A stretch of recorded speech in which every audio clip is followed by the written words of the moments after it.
The City of Gold and the Sorrowful Night. Long ago, across the wide and restless sea, sailed men from Spain. They carried dreams brighter than the morning sun, dreams of shining treasures, gold, silver, jewels. For these, they left their families, their homes, their safety. They bore storms, hunger, and peril, their hearts restless for wealth. Among them was Hernando Cortez.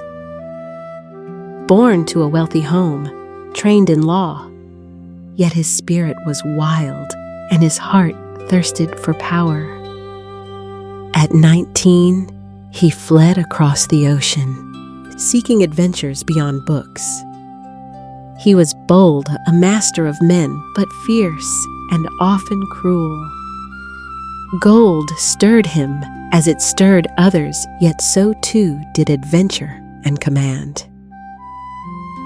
From Cuba he heard whispers of a faraway land of a king who lived in golden palaces, of people who drank from golden cups and clothed themselves in garments embroidered with gold. Such tales, carried by native lips, burned like fire in the Spaniards' minds. And Cortez, more eager than all, was chosen to lead an expedition into the heart of Mexico. At that time, the land was ruled by Montezuma, a proud monarch, wise and dignified, living amid splendor in Mexico City. His palace gleamed. His tables were laden with delicacies, and each day fresh fish was brought to him, carried by runners who raced in relays over 200 miles from the distant coast. He was served by many honored by his people and surrounded by comforts and beauty. Mexico City itself was a marvel, temples rising white upon an island in the lake of bridges binding land to water, palaces mirrored in still waters, gardens afloat like drifting dreams. One day, Montezuma's couriers rushed to his hall. They spoke of pale men arriving on the eastern shore, riding tall beasts unknown to the land, bearing weapons that roared with thunder and smoke. The king's face grew pale. "They are the children of the sun," he whispered. "The ones foretold in our traditions come to take my throne. Woe is me, and woe is Mexico." Hoping to turn them away, Montezuma sent gifts: gold, jewels, cloth of great richness. But when Cortez received them, his eyes shone with greed. "Go back to your king," he said, "and tell him we will come to his palace, even if we must force our way. Tell him also that we have a disease of the heart, and only much gold can cure us." Montezuma was bewildered. Why would men crave gold? It could not feed hunger, nor clothe the body in warmth. Still, he feared the stranger's coming. Cortez, fearing retreat, burned his ships behind him. His men had no path but forward. Together, they marched into valleys and mountains, their horses terrifying the people with their guns and cannons louder than storms. The natives fled before them, astonished at these riders of fire and smoke. At last, the Spaniards climbed high ground and saw below the lake city.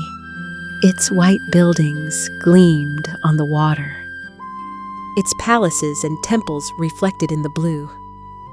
"The land of gold! The city of plenty!" cried Cortez. And there he rested, dreaming of conquest. In his palace, Montezuma's counselors asked, "Shall we drive them away or let them enter. But Montezuma sighed. It will be of no use to resist. Let them enter the city. So it was that Cortez, mounted on a horse, glittering with arms, rode proudly into Mexico. Montezuma came forth to meet him, borne in a chair beneath a canopy of feathers. His robe shone with gems, his bearers carried food and gifts in plenty.